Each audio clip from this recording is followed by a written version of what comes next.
सोलापूरच्या सिद्धेश्वर पेठेतील बेगम कम्युनिसा शाळेतील शिक्षिकेने आपल्याला शाळेच्या आवारातच अपमानास्पद तसेच मनास लज्जा वाटेल अशी वागणूक दिल्याची पोलीस आयुक्तांकडे तक्रार दिली आहे। मात्र या प्रकरणी पोलीस प्रशासनाकडून अद्याप कारवाई होत नसल्याची खंत तिने आज नातेवाईकांसह पत्रकार परिषदेत घेऊन व्यक्त केली। बेगम कम्युनिसा गर्ल्स हायस्कूलच्या मुख्याध्यापिका 30 नोव्हेंबर रोजी निवृत्त झाल्या। 1 डिसेंबरपासून आपल्याला संस्थेच्या चेअरमन यांनी प्रभारी मुख्याध्यापक पदाचा पदभार सांभाळण्याचं सांगितलं। हे काम आपण सुरू केलं असताना शाळेत पानगलमध्ये क्रीडा शिक्षक म्हणून सेवेत असलेले हे शिक्षक आमच्या शाळेत आले। आपणच मुख्याध्यापक म्हणून बदलून आलो आहोत असं सांगू लागले। त्यांनी कार्यालयाचा ताबाही घेतला। माझी फाईल शिक्षणाधिकाऱ्यांकडे मंजुरीसाठी अंतिम टप्प्यात असतानाही आपलं म्हणणं ऐकून न घेता त्यांनी आपल्याला अपमानास्पद वागणूक दिली। ही बाब आपण संस्था प्रमुख आणि शिक्षणाधिकारी यांनाही कळवली आहे। 15 मे रोजी संस्था प्रमुखांच्या आदेशावरून आपण शाळेतील स्टाफ रूम मध्ये ऍडमिशन करत असताना या शिक्षकानं तिथे येऊन तुम्हाला हे काम करायचा अधिकार नाही असं सांगत आपल्या हातातील कागद भिरकावली, आपला हात धरून ओढलं, ढकललं। आपल्याला मिळालेल्या या अपमानास्पद आणि लज्जास्पद वागणुकीचं पोलीस आयुक्तांना भेटून त्याच दिवशी आपण निवेदन दिलं आहे। त्यांनी हे निवेदन जेल रोड पोलिसांकडे पाठवलं। तिथे साधी तक्रार दाखल करून घेण्यात आली। पुढील कोणतीही कारवाई झाली नाही।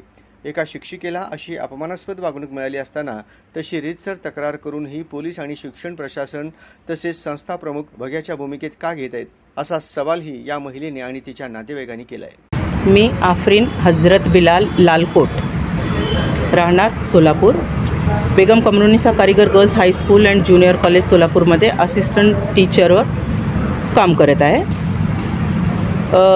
मागील डिसेंबर 2023ला संस्थेचे चेअरमनने मला मुख्याध्यापक पदाची नेमणूक केली आणि तसा शिक्षणाधिकारीचा लेटरसुद्धा मला आलेला आहे की तुम्ही मुख्याध्यापकपदी तुमचा प्रस्ताव आलेला आहे आणि काही कारणाने ते अजून मंजूर झालेलं नाही किंवा प्रस्तावाला मंजुरी मिळालेली नाही आहे, हरकत घेतलेली आहे म्हणून थांबलेला आहे।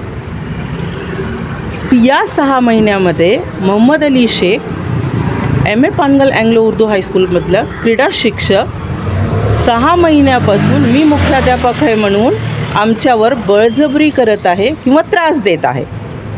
15 तारखेला धक्काबुक्की केली, त्यामुळे मला खूप टेन्शन आलं, BP वाढलं आणि पोलिसांमध्ये तक्रार केली। विनयभंगचा गुन्हा न दाखल करता एक NCR दाखल केली आणि 8 दिवस झाले अजूनसुद्धा त्याचा काहीही उत्तर आलेला नाही आहे।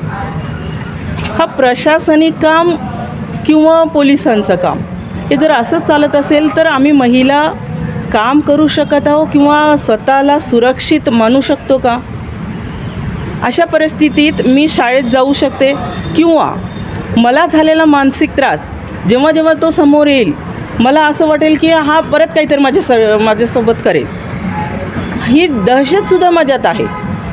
पण याच्यातून बाहेर निघण्यासाठी माझा भाऊ, माझे मिस्टर प्रयत्न करत आहेत, पण मला त्याचं उत्तरसुद्धा मिळत नाही आहे। यासाठी मी पत्रकार परिषदेला सुद्धा आवाहन करते की याची काही दखल घेत असाल किंवा मला याच्यातून बाहेर काढण्यासाठी काही प्रयत्न होत असेल तर जरूर करावे।